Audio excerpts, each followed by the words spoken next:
But my next question is, what does it mean to be a Black female doctor? I know it's a pretty loaded question possibly, but what does it mean to be a Black female doctor? And we can start off with Dr. Hall. So, being a Black female in itself is a loaded question, but I think of I actually think it fits together perfectly, because as a Black woman, you're the nurturer, you're the one who's supposed to fix everything. You're the one who will take care of everyone else before you take care of yourself. And so I think Black women fit perfectly in medicine, because that's what we do. We take care of everyone else. Even at the expense of our own health, we will take care of other people. So being a Black woman doctor means I am healing the world, and I'm a superwoman, in my opinion.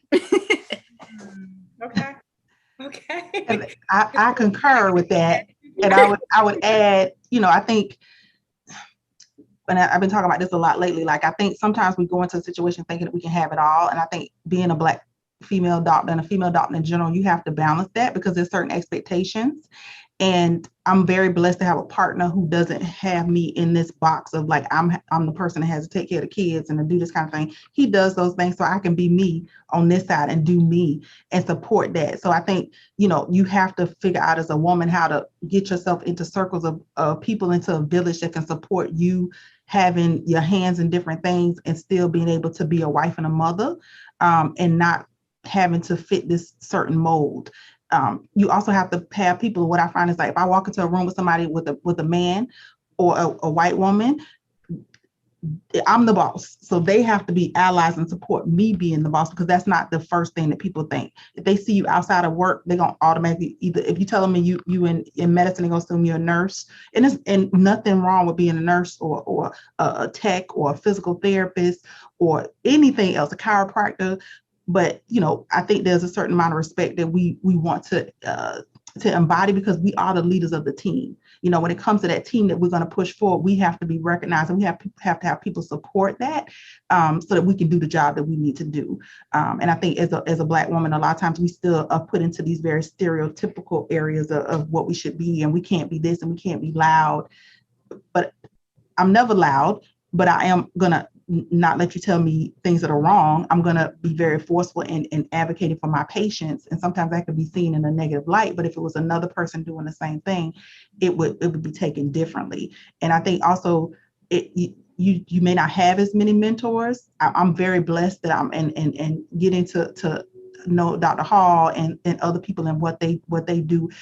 I'm trying to build my own network, so I have those support systems, because we still need mentors even at this point of what we do next, because medical school does not teach you how to be an entrepreneur. It does not teach you how to be a business person. It teaches you how to heal people, and that healing can then cause problems with how you are able to heal yourself, because like Dr. Hall said, you giving so much to everybody else, and you're dependent on these other relationships to pay you, and you can't pay yourself. So like what I'm trying to do within my practice is learning how to pay myself passively and actively, so that my mental health is not linked to me seeing more and more and more patients, because that's where the problem becomes, and figuring out how to heal and be efficient in that at the same time.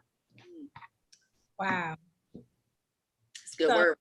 That is, that's really impressive. So mentorship, what does mentorship look like in regards to you mentoring? Because there is a need for more Black female doctors.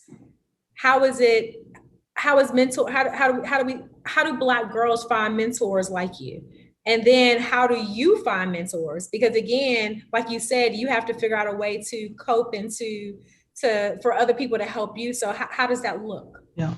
And I think, I'm very blessed to be connected with different avenues to be a mentor. So working with the Howard University Medical Alumni Association, I have that. Working in Tau Beta Sigma, and that has automatically set me up with people of all races, of all nationalities and everything that want to be doctors, and they may reach out to me and ask questions.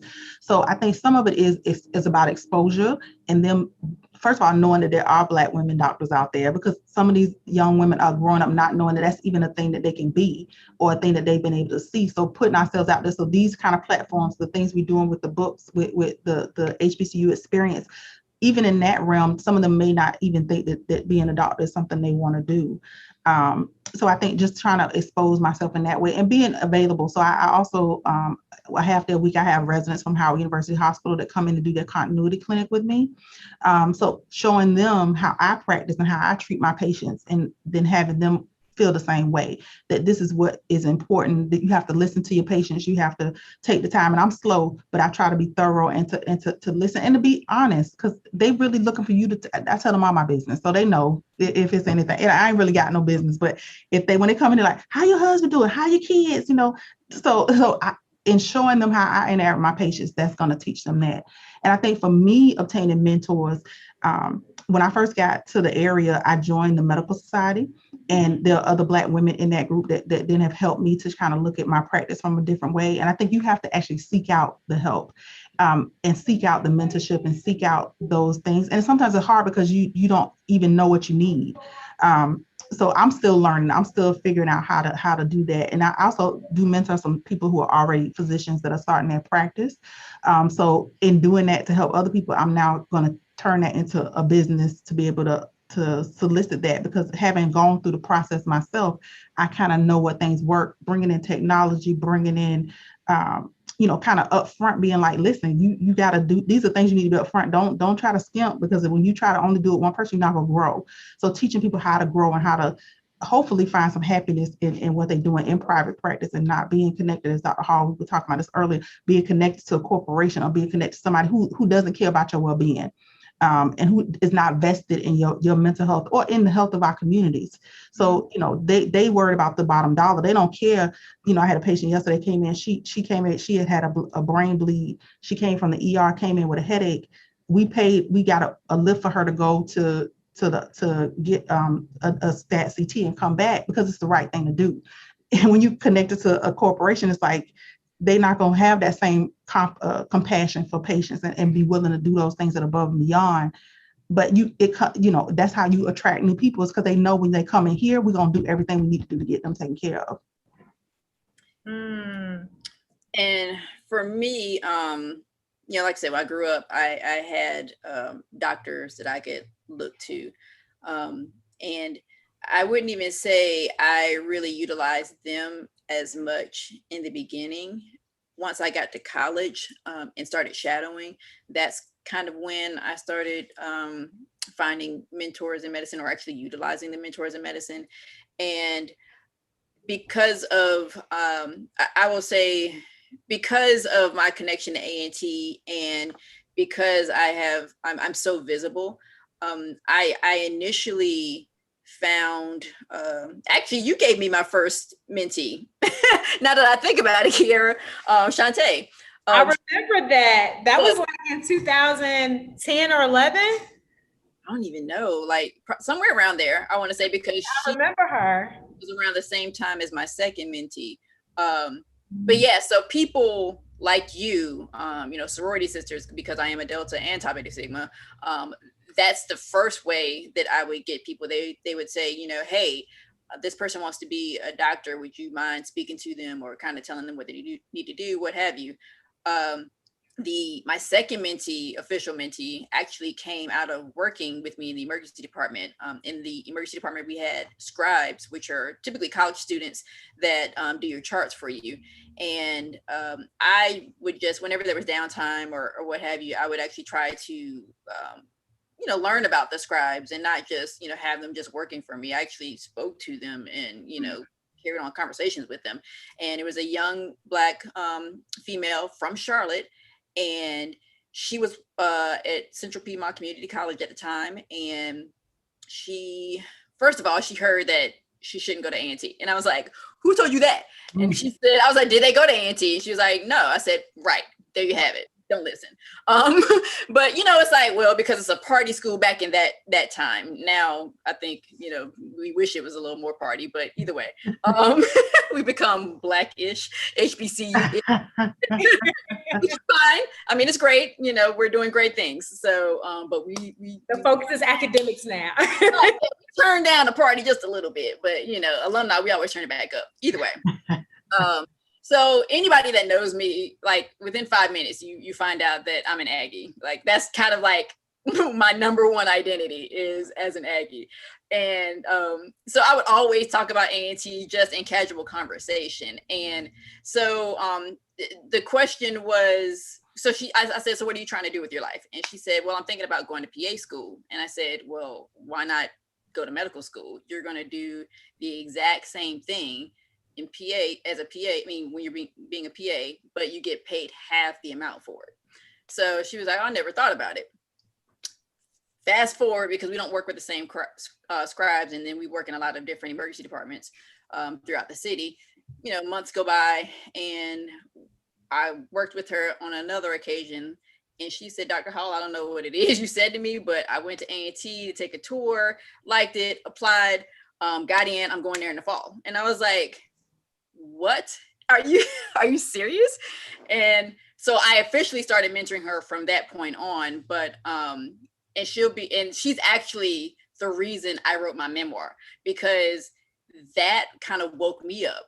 And we were kind of casually talking one day, and she said, I asked, had you ever seen a Black doctor before me? And she said, or before the people that work with us, because we have a lot of Black doctors in our departments.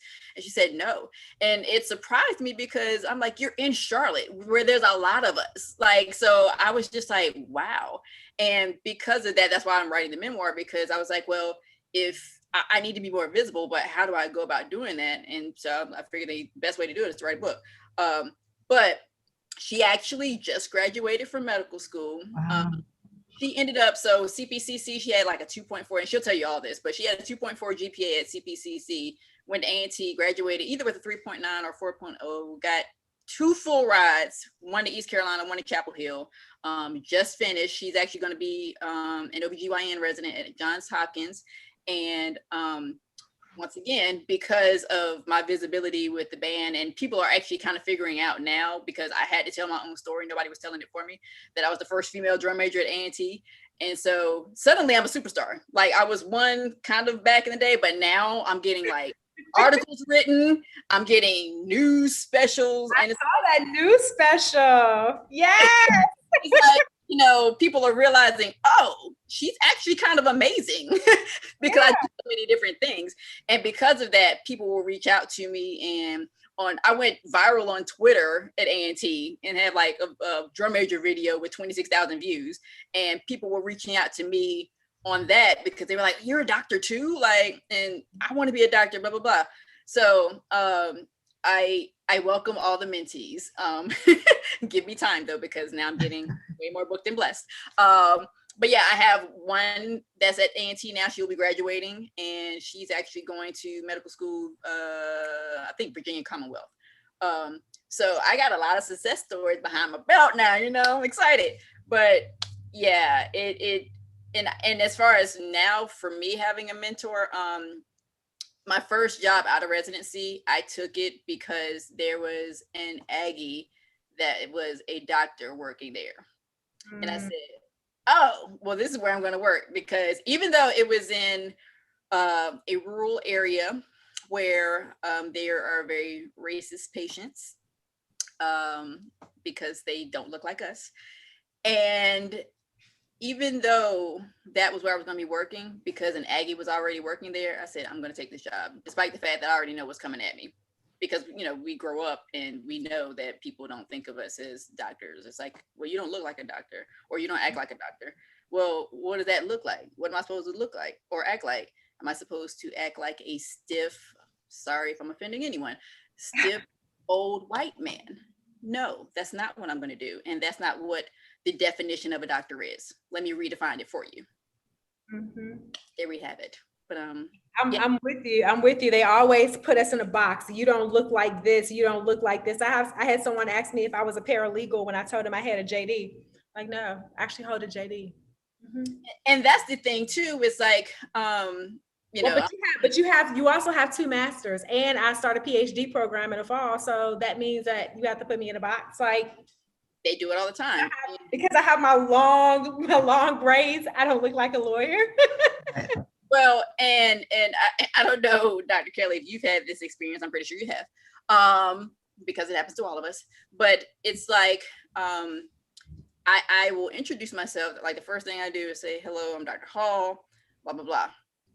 And people either say, nice to meet you, Ms. Hall.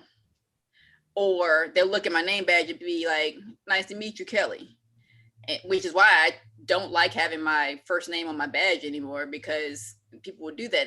And because I am who I am, and you're not going to demote me, I say, well, Mrs. Hall can be anyone. I'm Dr. Hall. I earned my credentials. So please refer to me as Dr. Hall. I didn't introduce myself as Mrs. Hall or Kelly. Only my friends are allowed to call me that. Right. It definitely happens often. Or they'll be like, the nurse is in the room. No, boo-boo. The nurse is not here. I made it through a whole encounter with a patient, like 4 hours in the emergency department. I was in the room like 3 or 4 times, and you know, had explained the results of the tests and everything, and told them what they need to do, follow up. And the nurse goes to give them their discharge instructions, and they're like, well, am I going to get to see the doctor? And the nurse is like, I'm pretty sure you did. And like, no, I didn't see anybody. I'm like, other than, you know, a light-skinned small Black lady.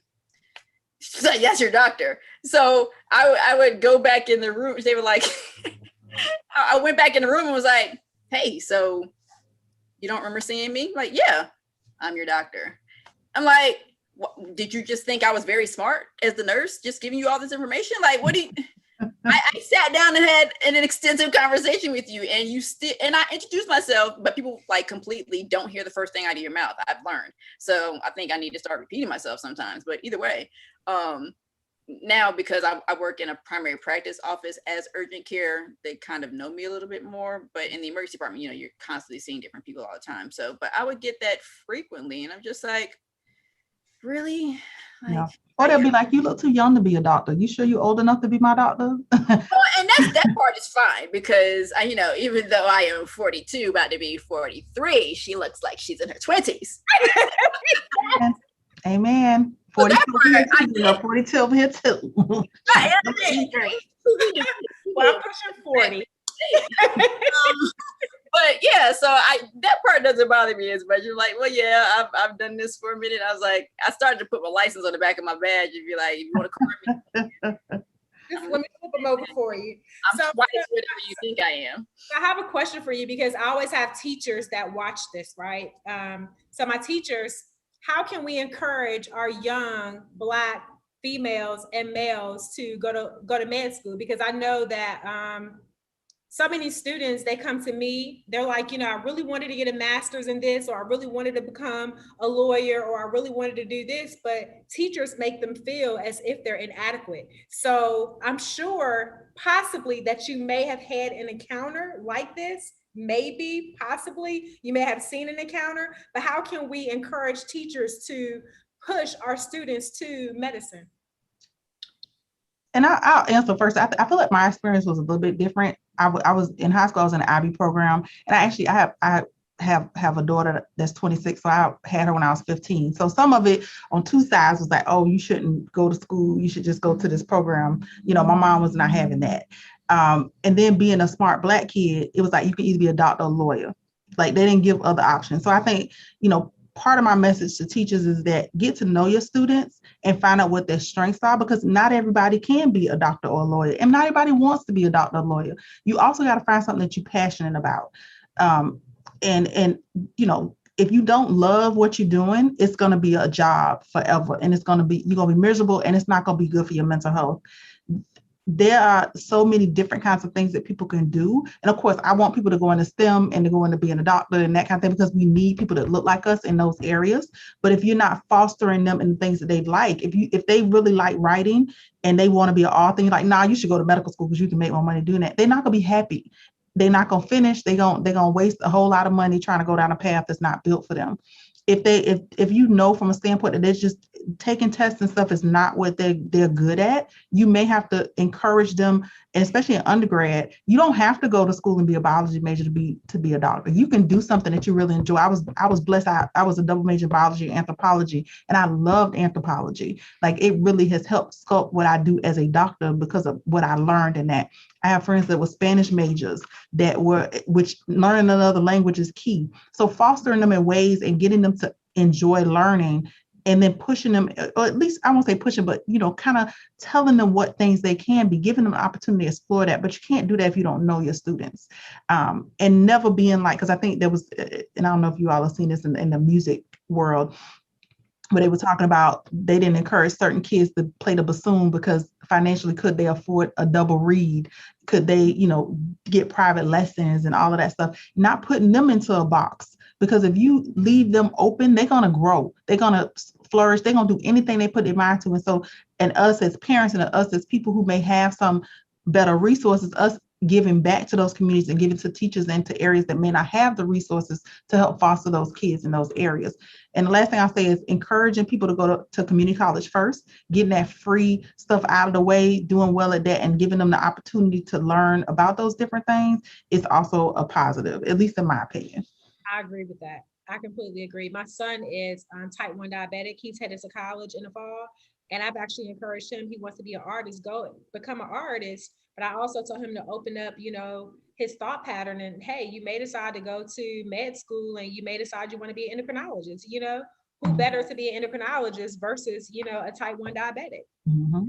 So you can write children books, you can, create art based off of, your experience. But I told him, think about that. But that's, an avenue that we've actually discussed.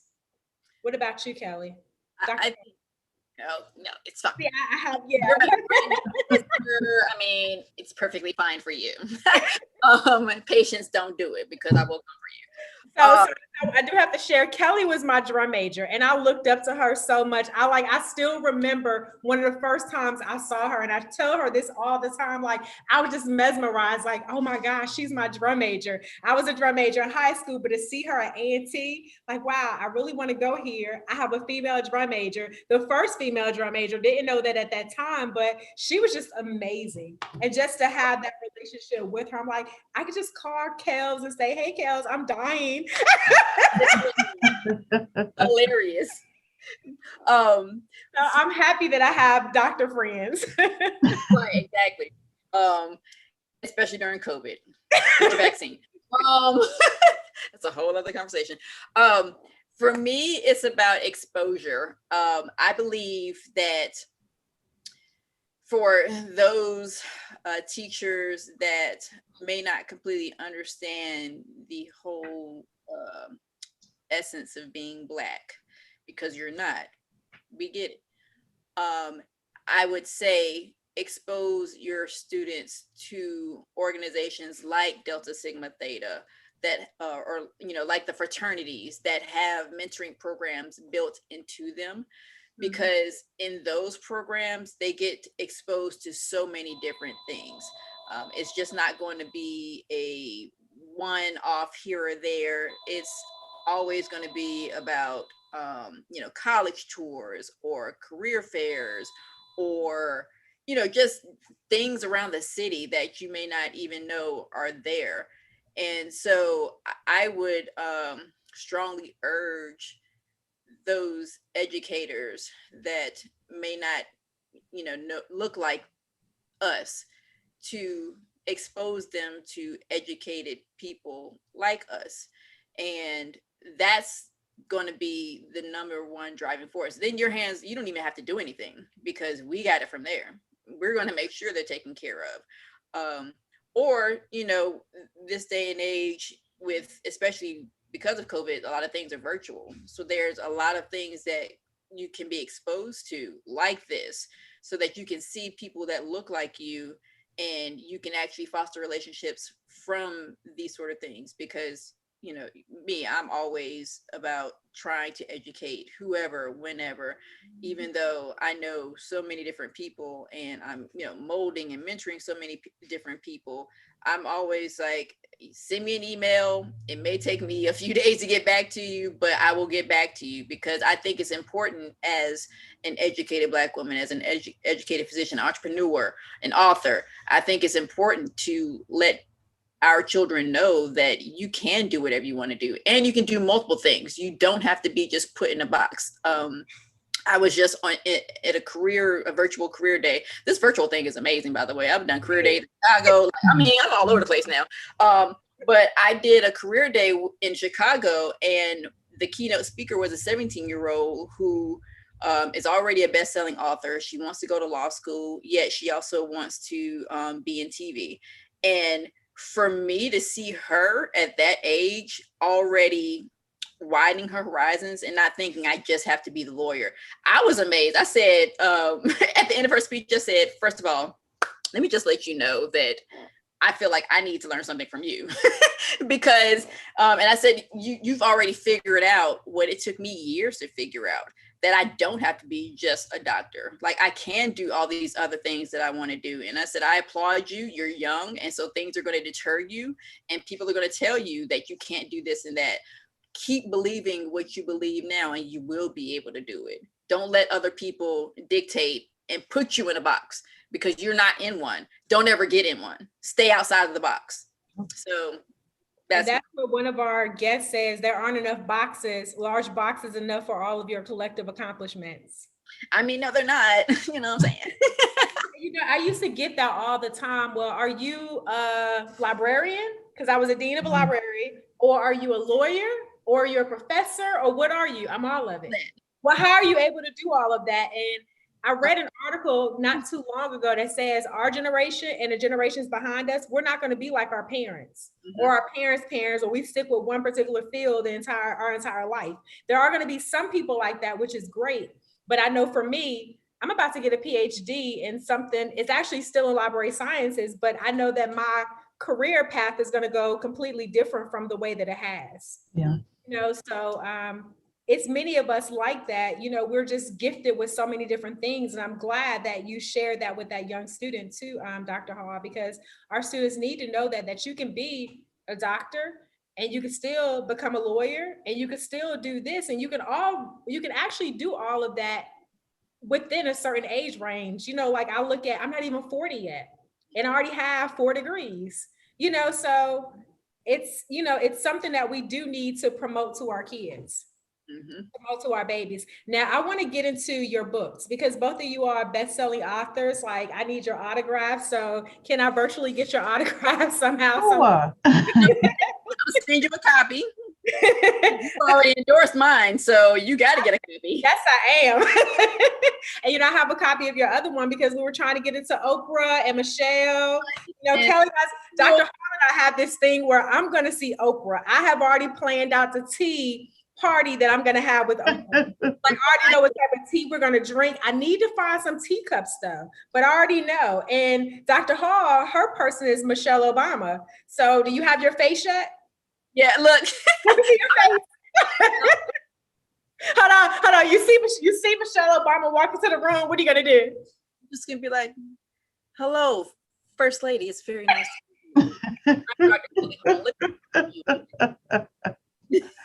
Oh, listen, because I'm going for Michelle, she's going for Oprah, and then we going like flip flop and be like, well, I need to let you meet Dr. Hall.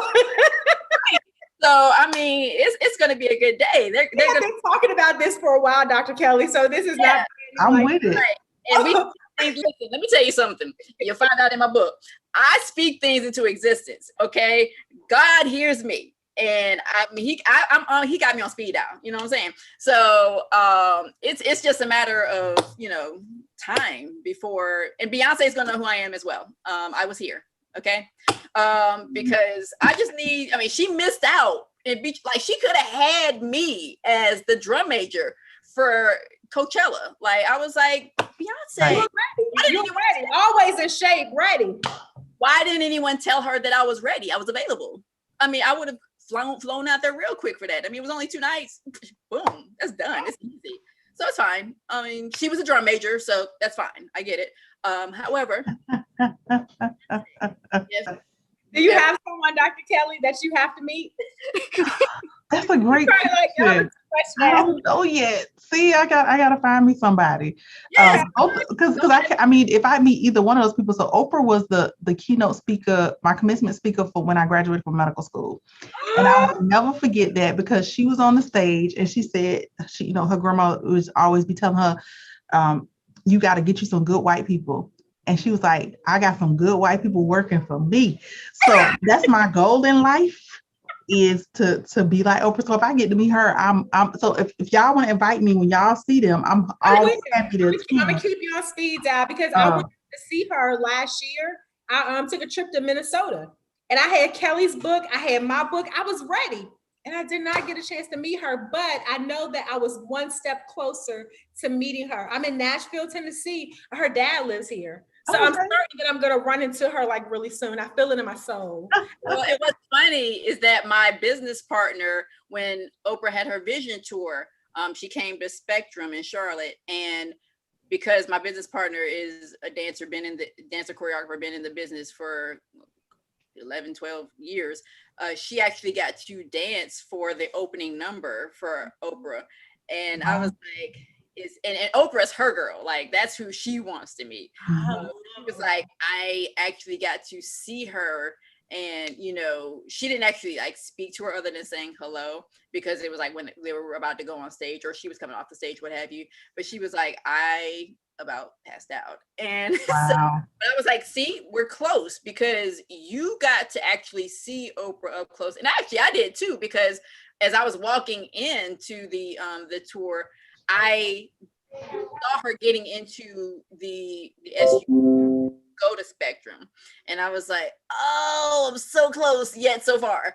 But that just is God telling me that it's coming. So I am just waiting patiently, and I'm going to be prepared when it happens. And I just take books everywhere that I go, so that in the event that I run into one of those people, I will have the book already signed, ready for her. Here you go.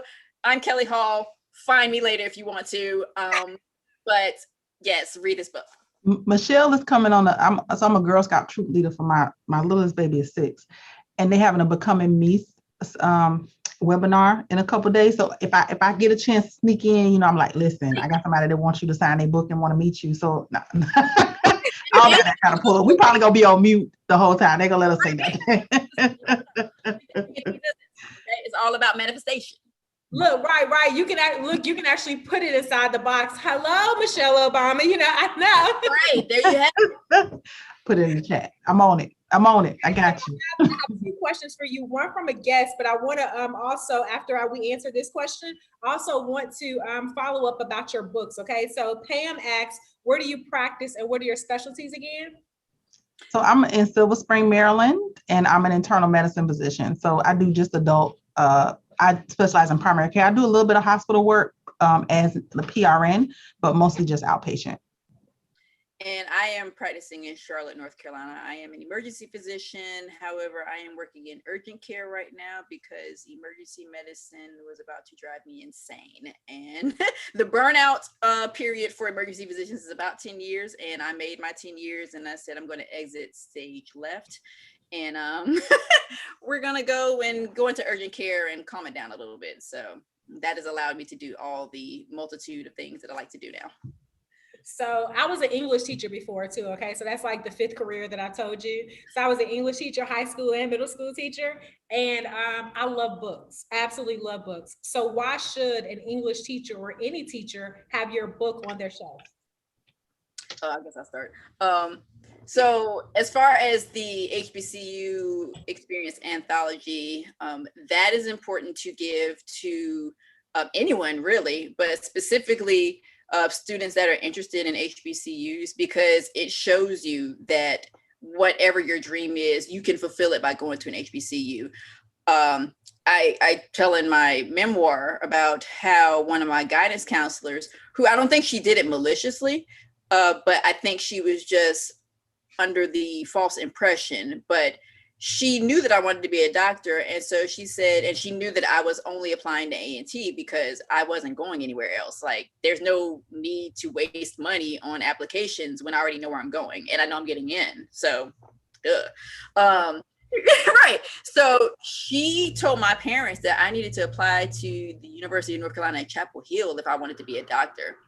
And like I said, I don't think she didn't do it maliciously. She just thought that she was giving me the best chance, that I needed to be there in order to be a doctor. And my dad, who is a straight comedian, he essentially said, well, she can go wherever she wants to, but my money is going to A&T, which I ended up with a full scholarship anyway. So it's not even, that wasn't even the issue.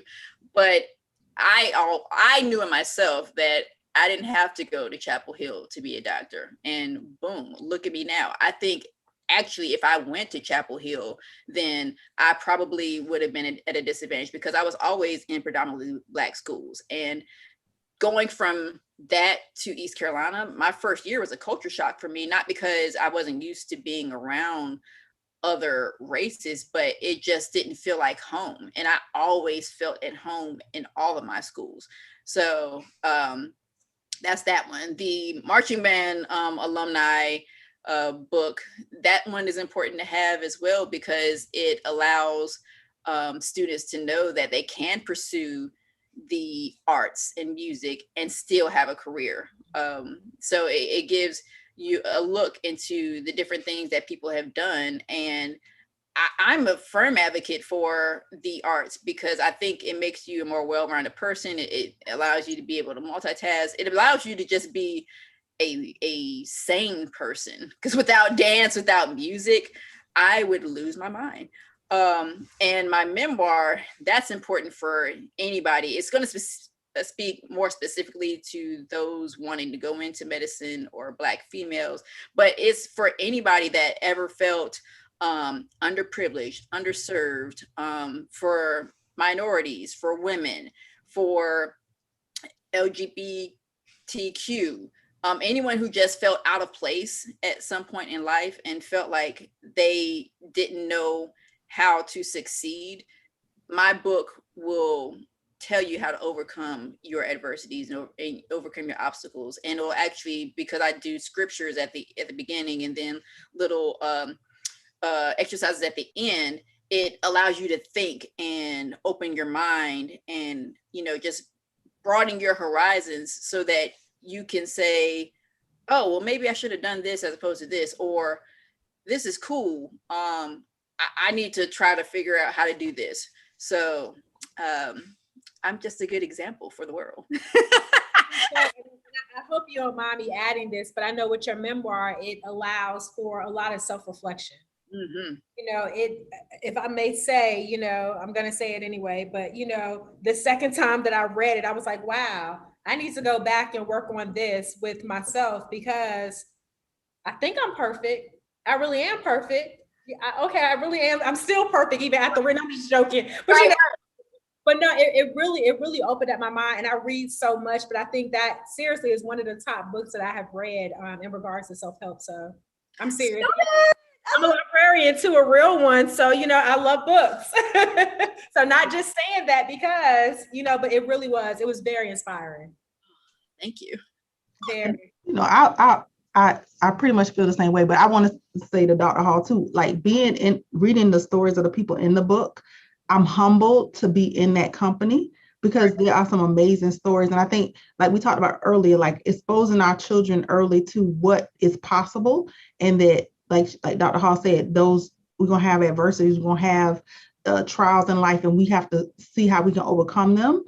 I hope from my story, I think especially in minority communities, we do see a lot of teen pregnancies and a lot of young mothers. And I think a lot of times they get put into these boxes and told that they can't do certain things. And I hope that my story is one that you can do anything you put your mind to. And having a child at 15, I don't think we're ready mentally to have children. Now, our bodies are ready because you bounce back. And I had one at 35 and it ain't the same. I just 39. And my body after that last one was like, yeah, you can't get up as much, your back will hurt a little bit more. But at 15, I was like, oh, where we going? I'm ready to get out there, be up and at it. But I think hopefully that'll show those young mothers out there that may think in high school that I done made this big mistake and I can't go on and do anything else, that there's hope, there's things that you can do on the other side. And also, part of what I talk about is finding my Blackness outside of just being Black, because I went to a predominantly white high school, and Florida is about integration. I'm from Tampa, Florida. They make it so it's 20/80. The people who didn't want to be integrated, they go to private school. So if they didn't want their kids to go to the Black school, they went to Tampa Catholic, or they went somewhere else into a private institution. So as the Black community in the schools, we stuck together. Like, you knew everybody. We may fight a little bit amongst each other, but we knew each other. We support each other. When I went to Howard, I had to redefine myself in other ways and figure out who I am as me. And what really speaks to me about Dr. Hall is that I didn't know I could be a drum major at a HBCU. I was a drum major in high school my senior year, and then I was like, I can't do a back band, and I'm not tall and slim. So where am I gonna fit in when it comes to leadership? And finding, because that's what I thought leadership looked like, is just being in the front of the band. And so figuring those things out helped me a lot. And I also think it gave me confidence. So I hope from those stories you all can see that there's confidence, because I never felt like I was told I couldn't do something. Like, even younger, my mama never made it seem like I couldn't do anything that I put my mind to, no matter what the mistakes I made. She was always supportive and supporting me in a huge part of my village. And then when I got to Howard, I feel like that home feeling, and then I go into medical school, and I don't know if you felt this at Eastern Carolina. I never felt that I didn't belong. Like, we fought together. And some people who went to PWIs would tell me, like, they never could find, it was always that adversity, like having to prove you enough as a Black person being there versus just being enough as a person. And I never had to feel that. And I am blessed to have had that opportunity, because I feel like that has catapulted me to be able to do what I do now. So, I think it's a good read and a great opportunity to really expose these kids to positivity in the Black community and what excellence looks like. Yeah, you have a copy of it next to you. Oh, I'm sorry, Dr. Hall. I was gonna say, actually, to answer your question, I actually didn't feel like I fit in at East Carolina, because at A&T, like, all along, I was always seen as kind of like the top dog, and then got to East Carolina, and we're all top dogs, So at some point, somebody got to fall to the bottom. And because I'm the kind of person that I actually started to lose a little bit of confidence at East Carolina. I was like, over the moon, through the roof, back in prior to that, because people always hype me up and, were like, you're this and you're that.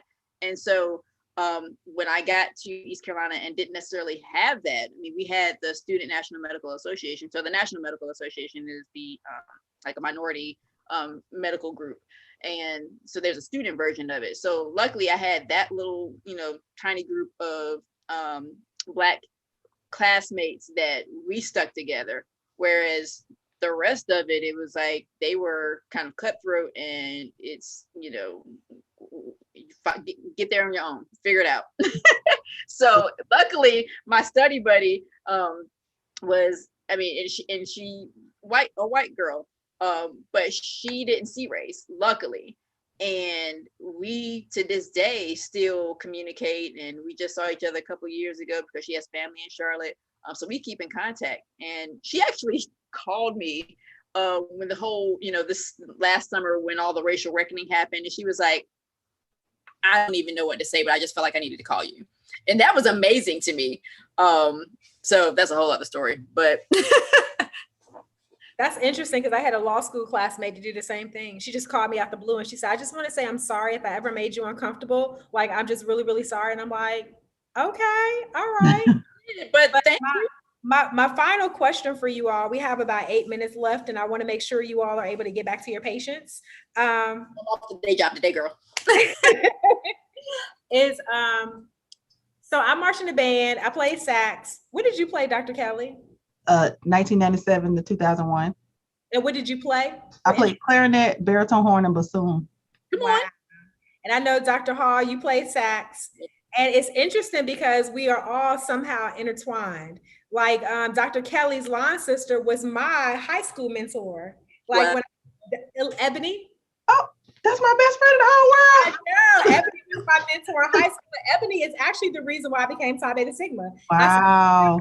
this day, we played at Norfolk State, and Ebony came when we marched down. She was like, Kiera. She was just calling my whole government name, my maiden name, Drury. Kiera. And then she introduced me to our TBS sorors, and she said, this is what you need to do. So I always tell that story. That Ebony was high school mentor, and to this day she always tells everybody I'm her mini-me. I love my Ebony. I haven't seen her in a long time. That is my back. Like, she was my 4, I was the 3. She been my back for 23 years now. She is the sweetest, kindest person ever. But my question for you all is, we all march in the band. Is there something, because a lot of teachers, a lot of professors, they tell their students you can't have an extracurricular activity and still be successful. What did your extracurricular activity, and I'm focusing on band because I also ran track, but what did band teach you, and how did band really prepare you for medicine? I guess I'll start this time. I think it's my turn. So the band made me who I am, like point blank and period. I was always a go-getter. I joke around a little bit and say that I was ADHD, and the only reason I was never on medication is because I was highly functioning. I actually can sit still, but it's like I'm very spastic, if you can't tell. And it's hard for me to focus sometimes because it's just like squirrel, and I'm like, whatever. But look, I forgot what the question is. See, I didn't be. So,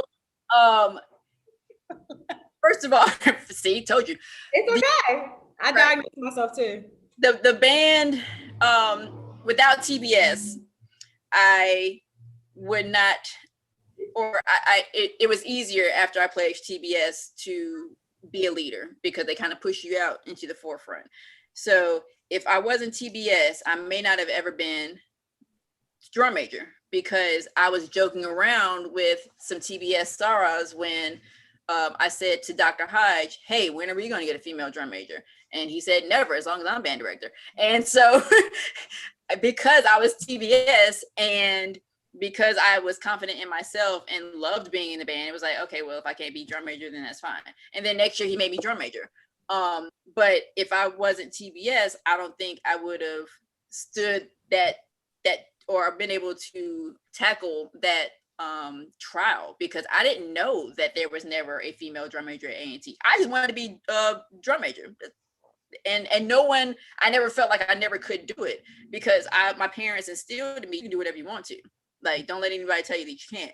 And without being the first female drum major, which I wrote about in my personal statement for my medical school application, I don't think I wouldn't have gotten into medical school on my first try, because I made the bare minimum I needed to get on the MCAT. You know, I had a good GPA with 3.4, but you know, a lot of people that go to medical school have 4.0s and 3.9s.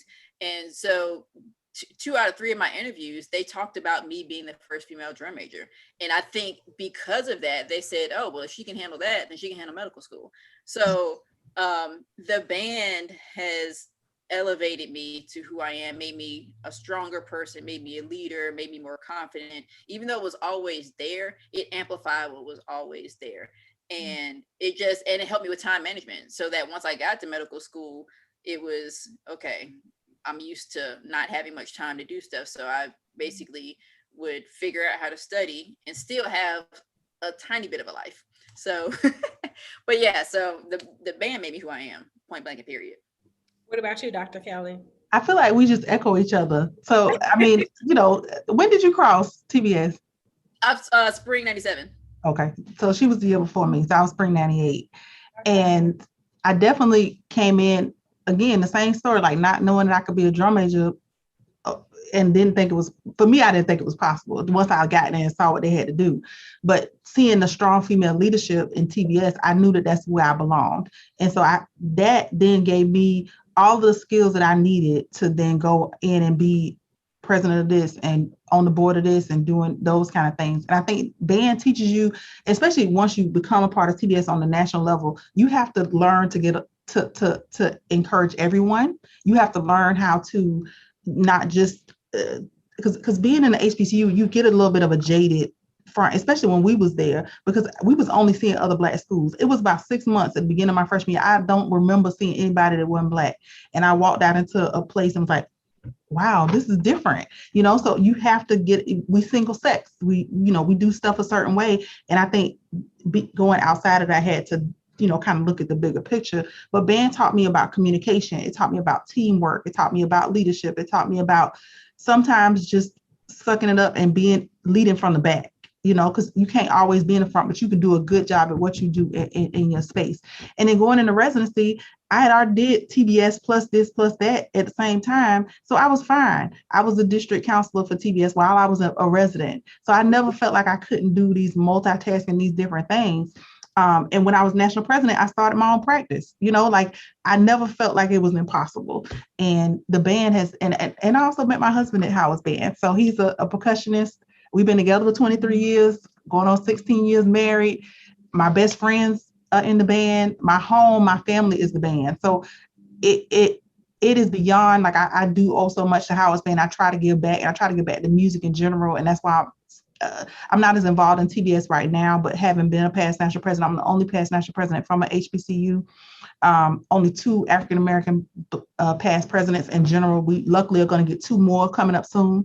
But, I think everything I do now is to try to give back and to make sure that I'm pulling other people up so they can do the same things. And I hope that I've always created that air of positivity and of excellence. And, but I guess the downside of all of that is that there's also stereotypes that you go through being from an HBCU in the band when it comes to other people. They think we haze, I always felt like I had to be 100% better than my counterparts to get where I am. And that was proven in different instances in TBS, I feel like, in general.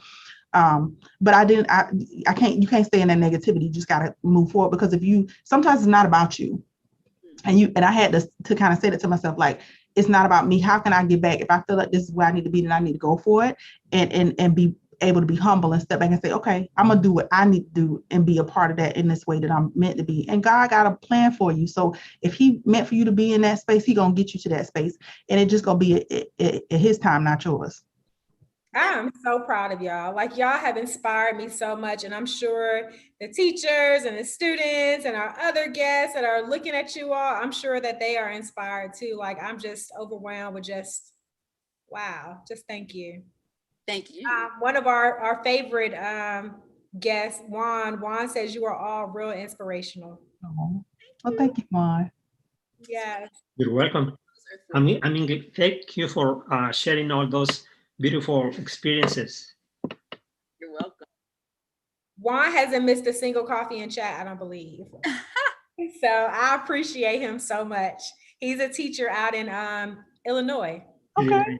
Thank you for your patience. Yes. And Pam too. Pam is also one of our every week guests too. Good. And I mean, thank you for having this platform. I think doing this book tour has really opened my eyes to what's out there when it comes to platforms, and really you're setting it up so people like us can tell our story, because it's not always easy to find time to do that. So you're giving that voice and giving that positivity out in the community and stuff too. So, and especially with, we praying for you too, because I know life is different right now. And to then still be sitting here and helping to foster that positivity in the community, I'm inspired by you. Thank you so much. Thank you. I have to share a story with y'all really quick, and then I end. So the day that I actually had my baby girl, she was 13 ounces. And as doctors, that's really small, the size of a Coke can. One of our SOARs, our TBS SOARs, she actually hosted it for me. So I'm in the middle of putting on the coffee and chat. My doctor says, you have to have an emergency, and I'm like, but I need like 20 more minutes to set things up. And she's like, no, Kiera, you need right now. So Dr. Barbie set up she hosted my coffee and chat. And I'm like, but I have to. And it's not even, I'm not getting paid for this or anything, but it's just more so it's important for us to share our stories with people, because very often we're overlooked. Like you said, we all have said this, because of the way we look or the way we act or the way that I think I carry myself in a very great manner, sometimes we're not taken as serious as we should. So this HBCU coffee and chat that I decided to do. I actually wanted to do this probably years ago. I think I talked to Kelly about it some time ago, like, you know, this and writing a book. It was like, oh, wow, this is a time right now. God pushed me out to do it right then. So yes, you know, that was just like, I can't believe the date. Coffee and Chat was going on at noon. At 12:39, I gave birth. I need you to get somewhere and sit down. Not sitting. Today Should have done. She is 6 weeks old, you all, and you all would be so proud. She has doubled her lowest weight. She was 360 grams at one time, and today she was 720 grams. I told you that child was a fighter. I said, "No, she ain't going nowhere." That's right. Thank you all so much. Thank you. I appreciate you all. This is great.